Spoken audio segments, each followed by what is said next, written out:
Rebecca Marola, one of the owners of Function Junction, and today we're going to make sausage, okra, and chicken gumbo. Now, you don't have to be from the South to appreciate the flavors that come out of Louisiana, but Chef Paul Prudhomme made a name for himself with the fabulous dishes coming out of that area. And while mostly I focus on baking, I do have a couple of specialties that involve the stove, and the Cajun Gumbo is one of those specialties. The recipe calls for about 2.5 pounds, and we're gonna divide that in half. Half of the okra will be sliced lengthways and quartered, and we're gonna use that early on in the production. The other half will be cut into coins, and we'll use that at the very end. So when I say lengthwise, let me just show you. We're gonna take the ends off. Although if you were pickling or frying, you could also incorporate your ends. But for use for the lengthwise cut, I'm gonna take a ceramic knife, I'm gonna cut it lengthwise and then into quarters. So the other half of the okra, we're going to use this later, right before we serve it. And these we're going to cut into coins. Okay, so it's really important to make sure that you prep all of your ingredients ahead of time, because once we get going, you're not gonna have a lot of time in between steps to stop and prep your ingredients. But I've got my tomatoes chopped, my onions chopped, my garlic minced, and all of my spices measured out so that when we get going, we can just click, click, click along, and it's really quite fun. So, adding about 1/3 cup of lard into a hot Dutch oven or cast iron pan. And we want to heat this to smoking. The lengthwise cut okra is sauteed quite nicely with the onions and the peppers. And we're now ready to add some stock. The stock that I'm using today is 8 cups of chicken stock and 2 cups of shrimp stock. So you can see how that chicken stock really helps loosen up that fond and get it to come up off the sides. Okay, now we're going to add our tomatoes.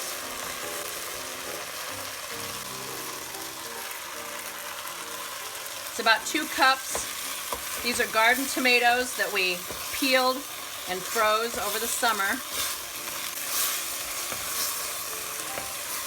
We're going to cook that for about 5 minutes. So we're ready for our next infusion of stock. I'm gonna add 2 more cups, and Mary makes stock both with our chicken bones and with our seafood shells. Okay, I'm gonna add the rest of our peppers, some thyme and onion powder, some salt, and 1 clove of minced garlic using my favorite garlic tool, the garlic twist.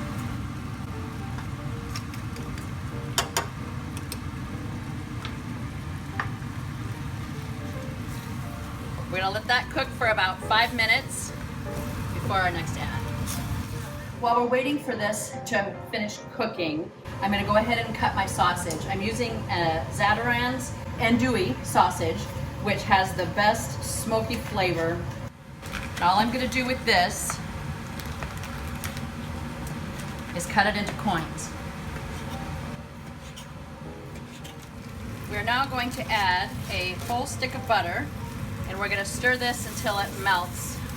Don't worry, we will skim any fat off the top prior to serving. And while there is a considerable amount of fat used in making this, you will note that it is gluten-free. So there's that. Okay, our butter is melted, so now I'm going to add the remainder of our stock.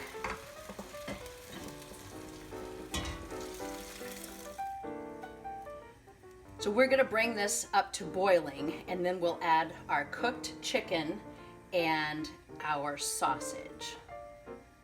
So now that we're boiling, I'm gonna go ahead and add my chicken. Now this is chicken that we oven roasted yesterday, and Once it was cooled, I shredded it for use today. And then we're gonna put those sausage coins in. And I can tell already that the smell of that smoked sausage is gonna make a huge contribution to the overall flavor composition of this gumbo. We are gonna bring this up to a boil, and then I'm gonna reduce the heat and simmer it for about 40 minutes before we add our okra coins. So now we're going to add the okra coins to our simmering gumbo, and we will let these coins cook for another 10 minutes before we add the shrimp. So the gumbo has been simmering for about 10 minutes after I added my okra coins. I'm gonna add raw shrimp and let those cook just for about 2 to 3 minutes. I don't like my shrimp overcooked, and so as soon as they turn pink, then it's ready to serve. In our household, we typically don't put the shrimp in until right before we're getting ready to serve it, because we don't like our shrimp overcooked. So to ensure that, I only put a couple shrimp in. As soon as I can see that they are pinkish, I'll know that they're done and the gumbo is ready to devour. So it looks like my shrimp is done. I'm gonna serve this over cooked rice.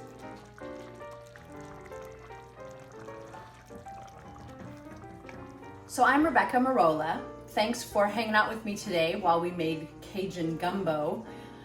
I'd like to invite you to come down to our store, Function Junction, at Crown Center, or shop us online at functionjunction.com, where we sell cool kitchen stuff to give you kitchen confidence. Thanks.